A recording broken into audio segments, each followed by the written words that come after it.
हमको पापा चाहिए, कौन ला के देगा पापा? इसको मामू चाहिए, कौन ला के देगा मामू? इसको भाई चाहिए, कौन ला के देगा इसको भाई? उसको बेटा चाहिए, कौन ला के देगा बेटा? इसलिए दैनिक भारत प्रशासन से आग्रह करता है कि इस कांड का एक भी मुलजिम कानून से बचने नहीं पाए। इसे सिर्फ आप इंसाफ का एक सहारा है, कानून पे भरोसा है, इसलिए इंसाफ चाहिए, जान का बदला जान।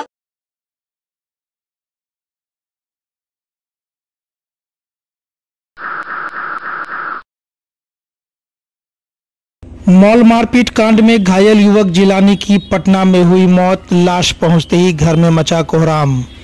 दरभंगा के कोतवाली थाना क्षेत्र में बीते दिन थूक फेंकने को लेकर के हुए मारपीट में घायल 22 वर्षीय जिलानी का इलाज के दौरान रविवार की सुबह मौत हो गई।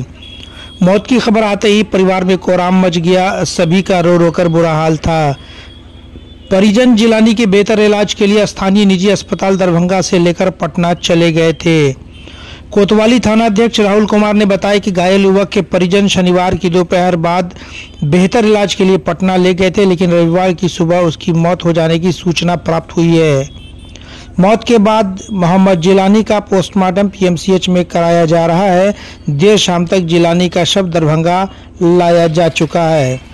मारपीट कर बुरी तरह घायल करने के मामले में कोतवाली पुलिस ने पिता और 2 पुत्र को गिरफ्तार कर न्यायिक हिरासत में पहले ही भेज दिया है। वहीं फरार अन्य आरोपियों की गिरफ्तारी के लिए छापेमारी की जा रही है। पुलिस सूत्रों के अनुसार जल्द ही उसे गिरफ्तार कर लिया जाएगा। फरार आरोपियों में मोहम्मद अजहर, मोहम्मद नाजिम, मोहम्मद शहीदुल उर्फ नासिर, मोहम्मद शमशेर सभी छोटी मुंसिफी मोहल्ले के रहने वाले हैं। इन सब की गिरफ्तारी के लिए पुलिस जगह जगह छापेमारी कर रही है।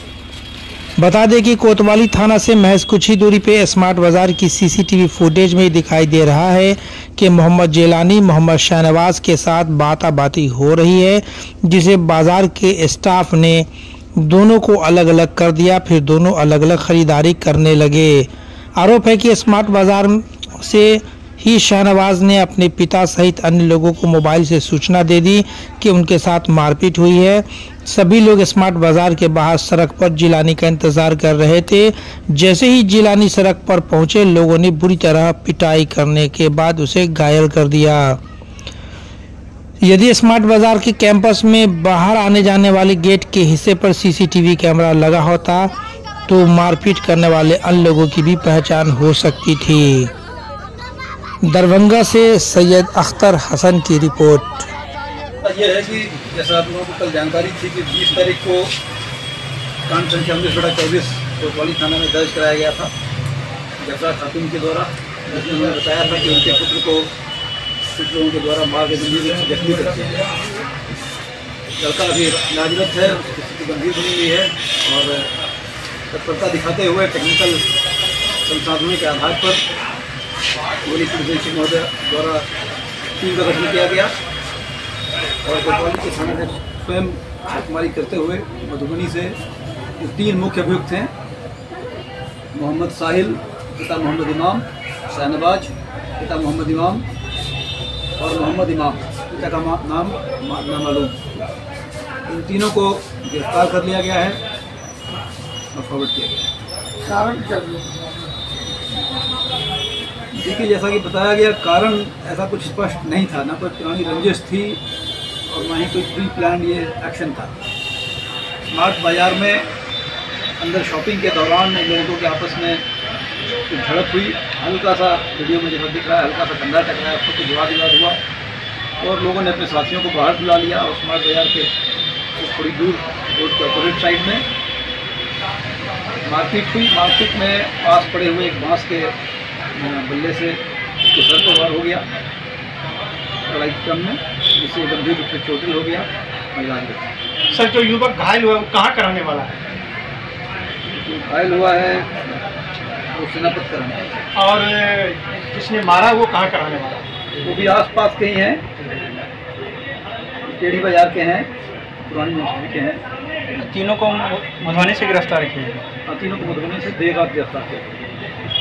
सर बताइए, जिस प्रकार की घटनाएं घट रही है सर, जो युवा हैं या तो उन्हें प्रशासन का भय नहीं है, जिस प्रकार से वो कहीं ना कहीं इस प्रकार के कहीं ना छोटी मोटी घटना कर देते हैं सर, तो इस पर कहीं ना कहीं प्रशासन को भी चाहिए कि देखिए, जो है युवा वर्ग के लिए विशेष पेट्रोलिंग, गश्ती, बहुत ज़्यादा रोक टोक अभियान, आर्म्स चेकिंग, नशा पर नियंत्रण, इन सब चीज़ों के लिए निरंतर ही हम लोग प्रयासरत हैं और कार्रवाई डेली बेसिस पर हो रही है। पेट्रोलिंग इंटेंसिफाइड की गई है, गिरफ्तारियाँ भी हो रही हैं। जो नशे का कारोबार है, जो ड्राई नशा है, उस पर भी कंट्रोल किया जा रहा है। जो इस तरह के सेंसिटिव पॉइंट्स हैं कि कोई सूचना मिलने पर आप लोगों के द्वारा या जनता के द्वारा मिलने पर तत्परता से कार्रवाई की जा रही है।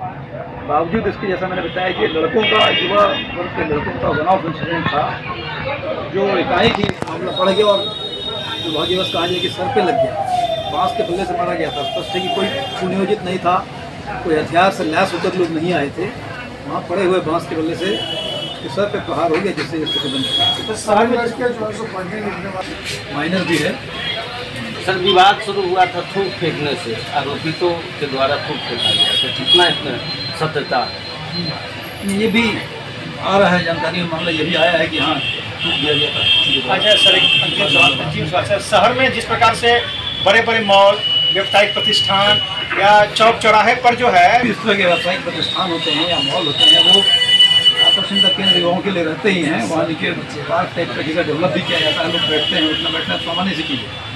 नियंत्रण भी रहता है, लगातार गश्ती भी रहती है। आप भी उसके अंदर 1 मिनट की झड़प में सर 3 के अलावा भी और किसी की गिरफ्तारी है जो नामजद है? 2-3 नामजद और हैं, उनके लिए छापेमारी चल रही है। सर तीनों का आपस में संबंध क्या है जो तीनों गिरफ्तार हुए हैं? एक तो पिता पुत्र हैं, जो लड़के पकड़ाए हैं, मोहम्मद साहिल और शहनवाज, दोनों के पिता मोहम्मद इमाम हैं और उनके पिता भी घटनास्थल पर थे, घटना में थे, नामजद हैं, उनकी भी गिरफ्तारी हुई। सर आरोप लगाया गया है कि मोहम्मद इमाम ने ही किसी लोहे के रॉड से उसको मारते थे। एक बांस के थोड़े से और के, जहाँ तक हमारी जानकारी है। ये परिवार के तीनों लोग गिरफ्तार हुए हैं जी।